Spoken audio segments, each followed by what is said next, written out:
Assalamualaikum warahmatullahi wabarakatuh. Apa kabarnya hari ini anak soleh dan solehah? Alhamdulillah, luar biasa, Allahu Akbar. Alhamdulillah, kita diberi kesempatan kembali untuk belajar bahasa Indonesia. Jangan bosen-bosen ya untuk belajar. Oke, hari ini siapa yang tahu kita akan belajar tentang apa? Benar sekali. Hari ini kita akan belajar teks tanggapan lagi ya. Seperti pekan kemarin. Hanya saja hari ini kita akan belajar tentang menelaah struktur dan ciri kebahasaan teks tanggapan. Kemudian mengungkapkan teks tanggapan secara lisan atau tulisan. Oke. Kompetensi dasarnya yaitu menelaah struktur dan kebahasaan dari teks tanggapan, lingkungan hidup, kondisi sosial dan atau keragaman budaya dan lain-lain, berupa kritik, sanggahan atau pujian yang didengar dan atau dibaca. Kemudian yang kedua yaitu mengungkapkan kritik, sanggahan atau pujian dalam bentuk teks tanggapan secara lisan atau tulisan dengan memperhatikan struktur dan kebahasaan. Kita langsung ya tentang menelaah struktur dan ciri kebahasaan teks tanggapan. Yang pertama yaitu mengidentifikasi struktur teks tanggapan. Mengidentifikasi struktur teks tanggapan itu ada apa saja ya.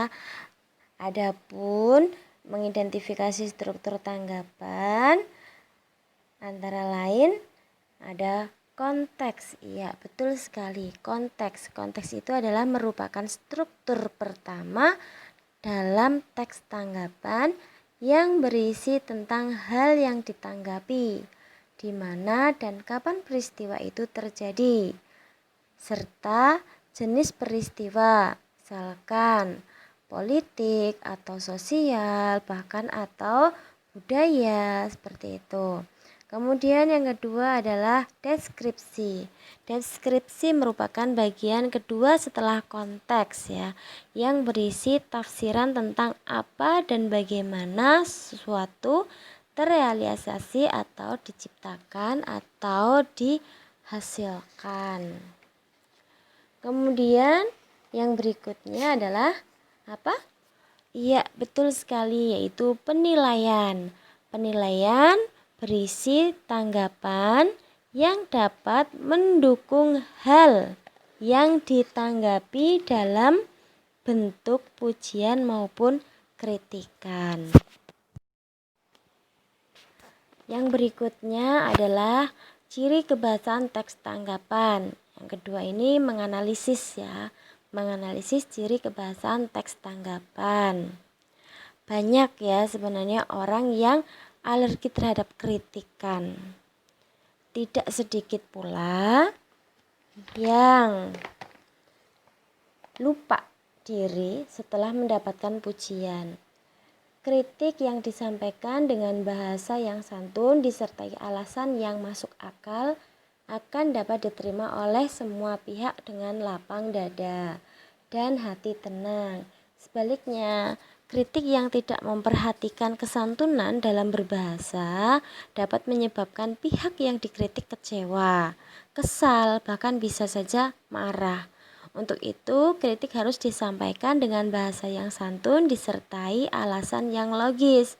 Bahkan kalau perlu membantu mencarikan jalan keluarnya atau mencarikan solusinya ya, agar kritikan itu tidak mengecewakan banyak orang.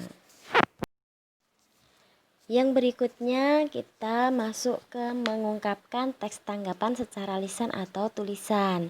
Yang pertama yaitu menyampaikan kritik, sanggahan atau pujian ya. Mengkritik ya menyampaikan kritikan ya. Mengkritik sebuah karya sastra atau sebuah hal berarti mengungkapkan bagian suatu hal yang dirasa kurang bagus, kurang menarik atau bahkan kurang benar. Menyampaikan kritik terhadap suatu hal tertentu hendaknya disertai dengan alasan yang logis dan jelas ya. Kemudian sanggahan. Sanggahan yaitu kalimat yang mengungkapkan ketidaksetujuan terhadap suatu masalah yang sedang diperbincangkan. Menyampaikan sanggahan harus menggunakan bahasa yang sopan, masuk akal, serta menunjukkan bagian yang lemah dan kelebihan pembicara. Adapun pujian ya, setelah sanggahan kita memuji ya. Memuji merupakan pernyataan yang bersifat positif ya.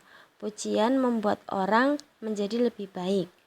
Kritik dan saran dapat menambahkan masukan-masukan baru yang belum dibahas agar lebih terperinci dan lengkap, serta mengganti bagian bahasa yang kurang baik dengan masukan yang lebih tepat atau lebih baik berdasarkan kritik dan saran yang diterima.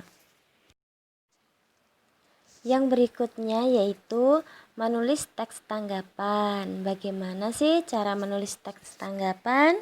Ya, semuanya pasti sudah bisa ya untuk menulis teks tanggapan. Yang pertama yaitu menentukan tema teks tanggapan. Menentukan dulu temanya. Temanya apa yang akan ditulis ya.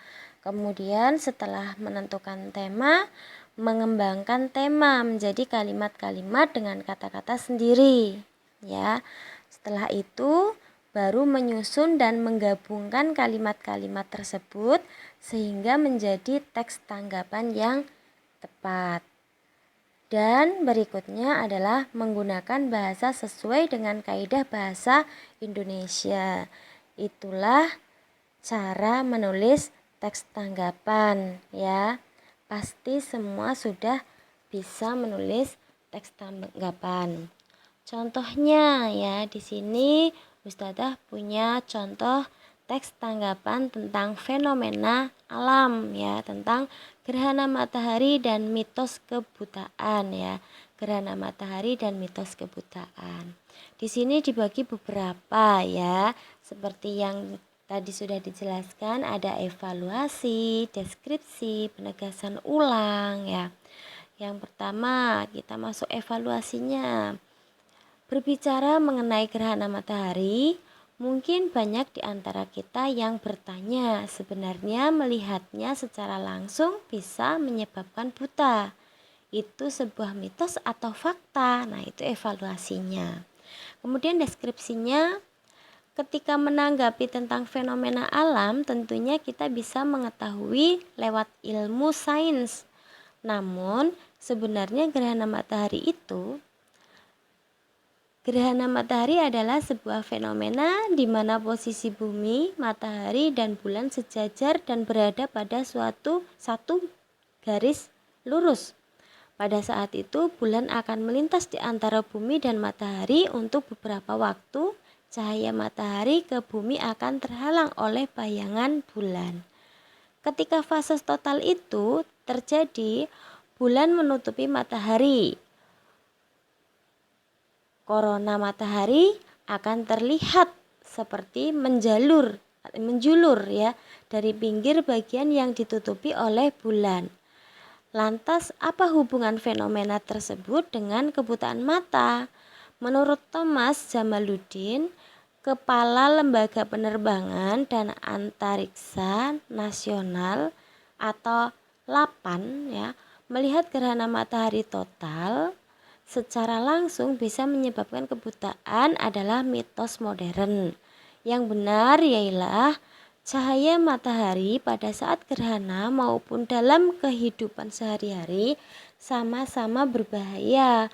Untuk itu jangan melihat matahari secara langsung sebab dapat merusak mata, lebih tepatnya pada bagian retina. Kerusakan pada retina yang dimaksud adalah terjadinya solar retinopathy ya. suatu penyakit pada mata yang gejalanya muncul titik-titik hitam pada setiap kamu memandang, dan penyakit ini akan sulit untuk disembuhkan. Penyebabnya bisa jadi ketika fase gerhana matahari total tersebut. Suasana menjadi sangat gelap dan pupil mata membesar, mencoba untuk menangkap cahaya sebanyak mungkin. Tetapi ketika fase total berakhir dan bulan mulai bergeser, cahaya matahari akan terang kembali. Perpindahan dari gelap menjadi terang itulah yang sangat berbahaya. Kemudian bagian terakhirnya adalah penegasan ulang, ya, ditegaskan kembali, ya. Melihat dari faktor yang sudah diuraikan tersebut, pertanyaan melihat gerhana matahari bisa menyebabkan kebutaan adalah mitos modern.